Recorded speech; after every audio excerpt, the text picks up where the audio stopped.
গতকাল গেছিলাম সবলা মেলায়। এমনিতেই ডিসেম্বর জানুয়ারি মানেই কলকাতায় হচ্ছে মেলার ছড়াছড়ি, আর আমি এমন একজন মানুষ যে মেলা ঘুরতে প্রচণ্ড ভালোবাসি। মোটামুটি নিউ টাউন এরিয়াতে যত মেলা হয় আমি সব কটাতে যাই, মানে একটাও ছাড়ি না।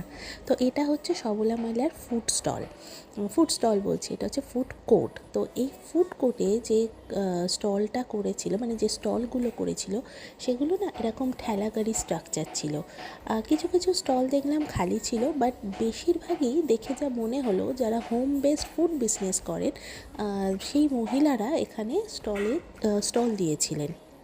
কারণ যে সমস্ত জিনিসপত্র এখানে বিক্রি হচ্ছিল, মানে খাবার দাবার বিক্রি হচ্ছিল, সেগুলো একান্তই ঘরোয়া খাবার, যেমন ঘুগনি, পাটিসাপটা, তারপর আপনার ফিশের বিভিন্ন ধরনের প্রিপারেশন, মানে ফিশ ফ্রাই বা ফিশ চপ, এই ধরনের জিনিসগুলো, মানে বাঙালিরা নর্মালি বাড়িতে যে ধরনের জিনিসগুলো বানিয়ে থাকে, তো সেগুলো বিক্রি হচ্ছিল।